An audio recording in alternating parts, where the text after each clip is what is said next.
देश की राजधानी दिल्ली में इन दिनों अवैध कॉलोनियों के खिलाफ बुलडोजर अभियान चल रहा है। करीब 27 साल के बाद राष्ट्रीय राजधानी दिल्ली की सत्ता पर काबिज हुई बीजेपी सरकार लगातार अवैध कॉलोनियों पर बुलडोजर कार्रवाई कर रही है। ये कार्रवाई केंद्र और दिल्ली सरकार की संयुक्त पहल पीएम उदय योजना के तहत की जा रही है, ताकि अवैध कॉलोनियों में रहने वालों को इस योजना के तहत उनके मकान का मालिकाना हक दिया जा सके। डाटा के अनुसार दिल्ली के कई विधानसभा क्षेत्रों में दशकों से अवैध कॉलोनियों का विस्तार हुआ है, जिससे नागरिक बुनियादी ढांचे पर दबाव पड़ा है और विकास बाधित हुआ है। हालांकि बीजेपी सरकार पीएम उदय योजना के माध्यम से अनाधिकृत कॉलोनियों में कानूनी स्वामित्व प्रदान करके व्यवस्था बहाल करने और दिल्ली के भविष्य को सुरक्षित करने के लिए काम कर रही है। दिल्ली में सबसे ज्यादा प्रभावित क्षेत्र नजफगढ़ है, जहां 172 अवैध कॉलोनियां हैं। इसके बाद उत्तम नगर का नंबर आता है, जहां 136 कॉलोनियां हैं। इतना ही नहीं, किराड़ी में 105 कॉलोनियां, पालम में 49 कॉलोनियां, छतरपुर में 75 अवैध कॉलोनियां शामिल हैं।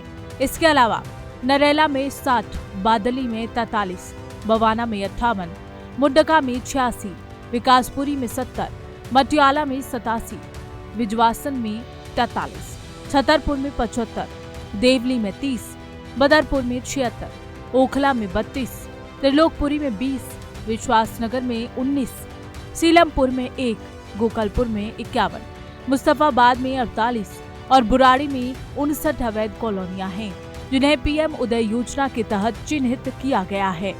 दरअसल अवैध कॉलोनियों की वजह से भूमि के मूल्य प्रभावित हुए हैं और नियोजित शहरी विकास का ढांचा बिगड़ गया है। इन क्षेत्रों में पानी, बिजली, सड़क और सीवर जैसी सुविधाओं की कमी से स्थानीय निवासियों को परेशानी होती है। इसके अलावा अवैध निर्माण ने हरियाली और जल प्रबंधन को भी नुकसान पहुंचाया है। केंद्र और दिल्ली सरकार की ओर से संचालित की जा रही पीएम उदय योजना के तहत अवैध कॉलोनी निवासियों को मालिकाना हक देना और इन क्षेत्रों को नियमित करना है। योजना के तहत बुनियादी ढांचे का विकास, सड़कों का निर्माण और अन्य सुविधाओं को बढ़ावा देने की बात कही गई है। ये कदम दिल्ली को एक बेहतर और संरक्षित भविष्य की ओर ले जाने की कोशिश है, लेकिन इसके कुछ नियम भी हैं जिनको जानना जरूरी है कि आखिर अवैध निर्माण पर बुलडोजर चलाने के क्या नियम हैं और कितने दिन पहले नोटिस देना होता है। अगर किसी मकान पर कार्रवाई करनी है तो रजिस्टर्ड पोस्ट के जरिए 15 दिन पहले उस मकान के मालिक को अधिकारियों की ओर से नोटिस भेजा जाएगा और नोटिस उस घर के बाहर चिपकाया भी जाएगा।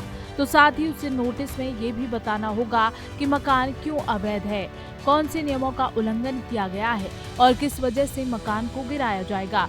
इसके साथ ही प्रशासन को मकान गिराने की पूरी प्रक्रिया की वीडियोग्राफी भी करनी होगी। अगर इनमें से किसी भी दिशा निर्देश का उल्लंघन किया जाता है तो ये कोर्ट की अवमानना होगी। Special desk TNP news.